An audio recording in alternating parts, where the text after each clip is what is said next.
Hi everyone, welcome back to the channel. This is Andy Nguyen, and today we're taking a look at the Epomaker AK84 right here. This is the $69, includes switches, optical Hotswap switches, plastic and aluminum build, wireless Bluetooth, can connect to 4 devices. Epomaker is sponsoring this video, but I told them I would make an honest review of it and compare it against what I know, and they still agreed, so let's get into it.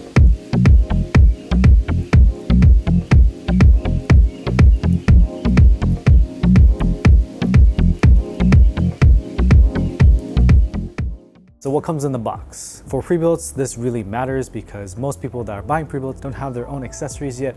So you have the keyboard, you have the cable, you have a switch puller, you have a keycap puller, you even have an extra set of keycaps, which is pretty nice of them to offer. And on top of that, these pre-builts are really interesting because one, they're wireless, two, they have Mac compatibility, so you actually have some Mac keycaps in here, which is often not included in other pre-builts. All right, let's talk about the build quality. The one I got is an aluminum frame one, which is what it starts at $69.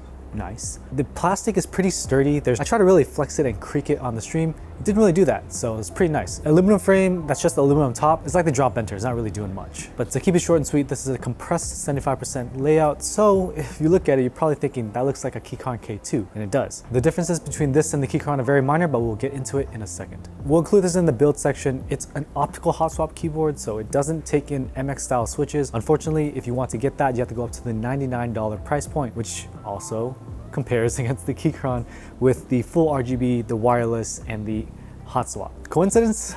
I think not. In terms of the build quality, it's pretty sturdy. It's about a pound. It's not that heavy. It's not that light. 1.5 pound. Comes with plate mount stabilizers, which are okay. They're not the best.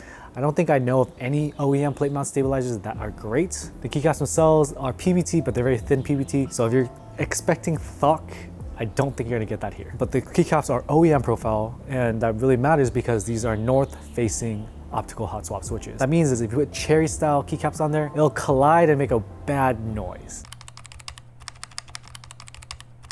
Let's get into the sound. What they gave me was a very interesting switch. It is the proprietary Epomaker switches called the chocolate switches. They're very similar to browns, like Gateron browns, MX browns, but also halfway to a silent switch. It's really weird. It's like, it feels like a Gateron.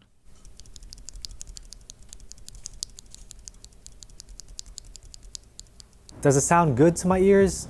I actually prefer the regular Gateron browns that were included in the package also over this. I prefer Gateron yellows, and even Gateron greens. Here's the green. Yellow's no go. This is yellow. Nah. I don't know what it is with the switch, but it does have that kind of like pre-built sound. So some people that are used to pre-builts may not mind and may prefer that it's a little bit quieter than regular MX Brown or Gateron Brown switches. In the sound department, the thing that's interesting is the fact that optical switches feel smoother. So even before any kind of lubing, it's really smooth. Not lubed smooth, but at least not distractingly scratchy. I think it's smooth enough for most non-enthusiasts in my opinion. So in terms of the sound, right? I talked about the proprietary chocolate switches. If you listen to the stabilizers, they don't sound amazing, but they're not rattling. And that's the main concern with pre-builts, that they don't lube their wires and the stabs just sound rattly and ugly. So the 2U stabs, like the enter right here, delete, backspace, I mean, they sound fine. They'll have lube on the wire. There's not any lube on the stem, but I think it's okay here. But when you get to the spacebar, it just sounds kind of ugly because the spacebar is like colliding with the case. I don't know what it is with the keycap. I don't know what it is with the manufacturing, but it is distracting and it really takes me out of the experience. In terms of feel, I really don't love the switches because they really make me think of silent switches. I think that's what they're probably going for.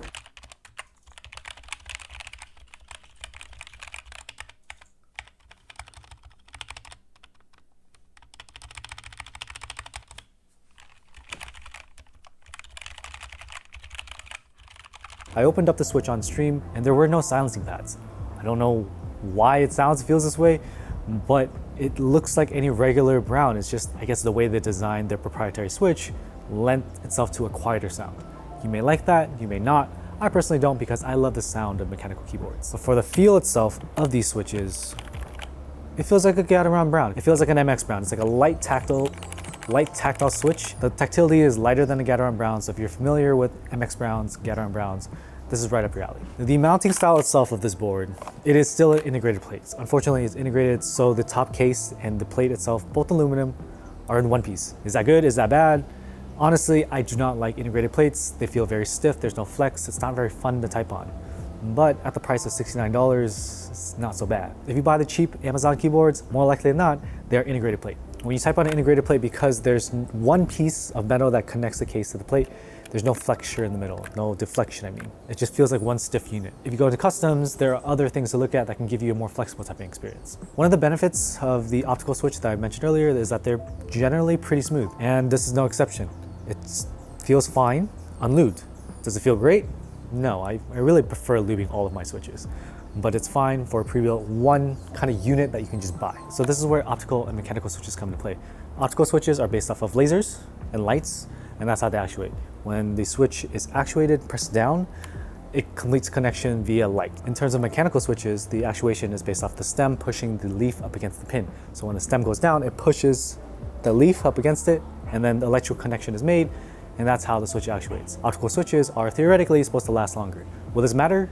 Probably not. Most people are not going to outlast their mechanical keyboards, so I wouldn't really be concerned about that. Does it affect gaming? Theoretically, optical switches can actuate faster than an MX Speed switch that has a light spring. If you really want the fastest, optical is a route to go, but I'm gonna tell you, from my experience playing games, I don't really feel it in FPS games. So that's one of your concerns. I honestly don't think it matters. You may disagree, let me know in the comment section below if it really matters. I may be wrong, I'm not that great at games. And one of the other benefits of optical hotswap switches is that there are no two pins, right? It's just flat on the bottom. It's kind of weird to look at if you're used to regular mechanical keyboards, but that actually makes it easier to install. If you have a regular MX style hotswap board, every time you put the switches in, you gotta make sure your pins go in the hole. If it don't go in the hole, it gets bent and curled and you gotta straighten it out with tweezers. And even now, after building keyboards for a year plus, almost 2 years, I still bend pins on every hotswap build. It's super annoying and super unfortunate. That's just something you gotta pay attention to.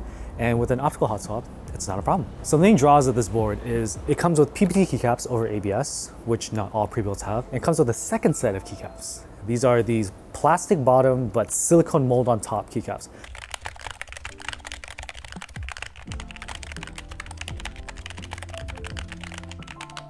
It's tall, it's like SA height. Itself is plastic, and then it just has a rubber top. That's why it sounds like a regular keycap. And then it has the rubber top.